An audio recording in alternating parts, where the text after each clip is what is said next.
Now, the Chief Executive Officer of the Nairobi Securities Exchange, Peter Mwangi, will step down from his position in November this year after completion of his 6-year term in November. Now, during his tenure, Mwangi was instrumental in demutualization of the market and the listing of the exchange through the initial public offering, which is expected on 9th of September. Now, for more on this, we'll talk to Geoffrey Maina. He is a research analyst at Old Mutual Securities. Now, thank you, Geoffrey, for joining us. And of course, we're looking at the tenure of Peter Mwangi, the 6 months that he has been in office. Yeah. For you, what would you say is the key success that you would attribute to his tenure? Well, if we just go back and try to quantify some of his achievements that we've seen in the last 6 years, Mr. Mwangi has been instrumental in the ongoing process of the exchange to demutualize. I mean, that's is going to give our market an upper hand, because it will be the second exchange in the whole of Africa to demutualize and to be listed in our local exchange here.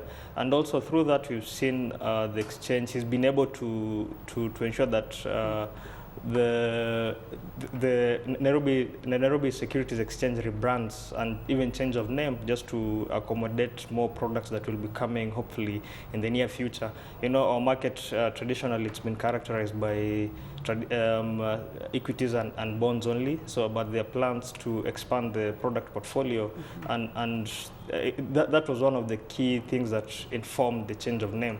So, over the last 6 years, you can say that Mr. Mwangi he's done a good job, and in positioning our capital markets to be recognized in Africa. Remember, like in the whole of Africa, we have three. Let's call them 4 competitive exchanges. You have our local here, the Joburg one, Nigeria, and Egypt. Yeah. And you've been outperforming most of this actually for about 2 years running. Yeah, exactly. And that openness and also ensuring that foreign investors can come in our market and participate in the existing investment opportunities that we had. It's a plus for him. So going forward, we are yet to see who the successor will be, and how his tenure will be defined going forward. Yeah. Of course, looking at the plus, we also have some negatives that, of course, we saw in that period. And of course, he did inherit one of the discount. I think it was Francis Mwangi, Francis Thuo, which was one of the stockbroking firms that collapsed in 2007, and he came in 2008. But since then, we had 2 other stockbroking firms that went down with investors' funds.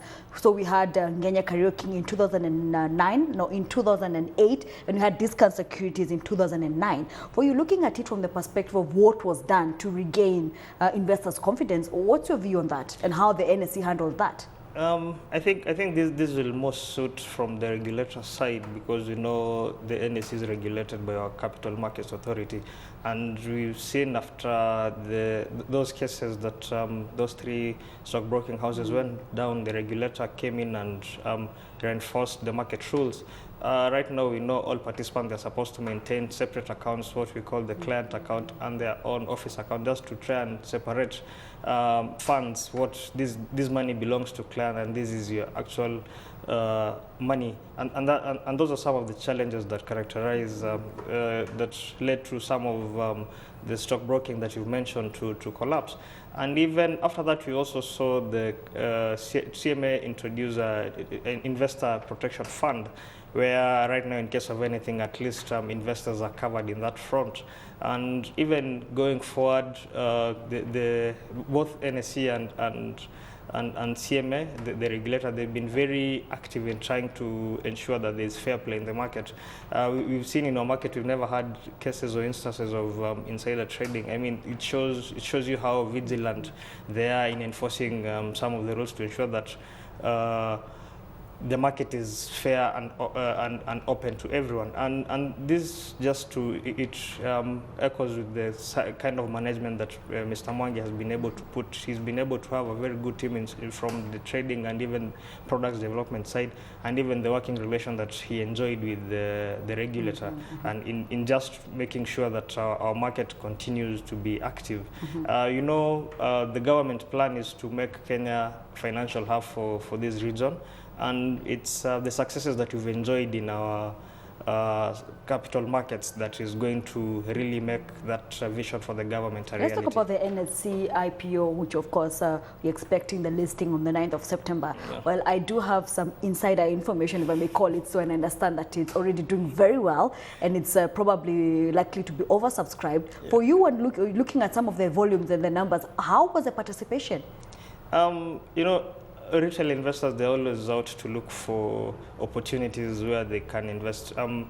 Most of our retail, most of Kenyans, they only do their savings either by buying land or holding savings accounts with banks. But in terms of being active in the stock market, they are not that active. So the NSC rates IPO, and once it starts trading in the market come next month, the kind of interest that you've seen from the retail investors, I mean, it's been very amazing. Even from our end, we had lots of application, but I mean, it's too early to speculate and to talk on that. But we're hopeful, going by the trends of previous IPOs that we've had in the country. We've always had some oversubscription level. So even this one, you're expecting it will be the same. I mean, the number of shares that they were offering up for uptake, it wasn't that much. So I believe the market will be able to accommodate. And if we'll wait and see. And of course, I'm sure after a dry spell of IPOs in the Nairobi Securities Exchange, of course, this was a welcome move. And many thanks for joining us. Well, that is Geoffrey Maina. He is a research analyst at All Mutual Securities.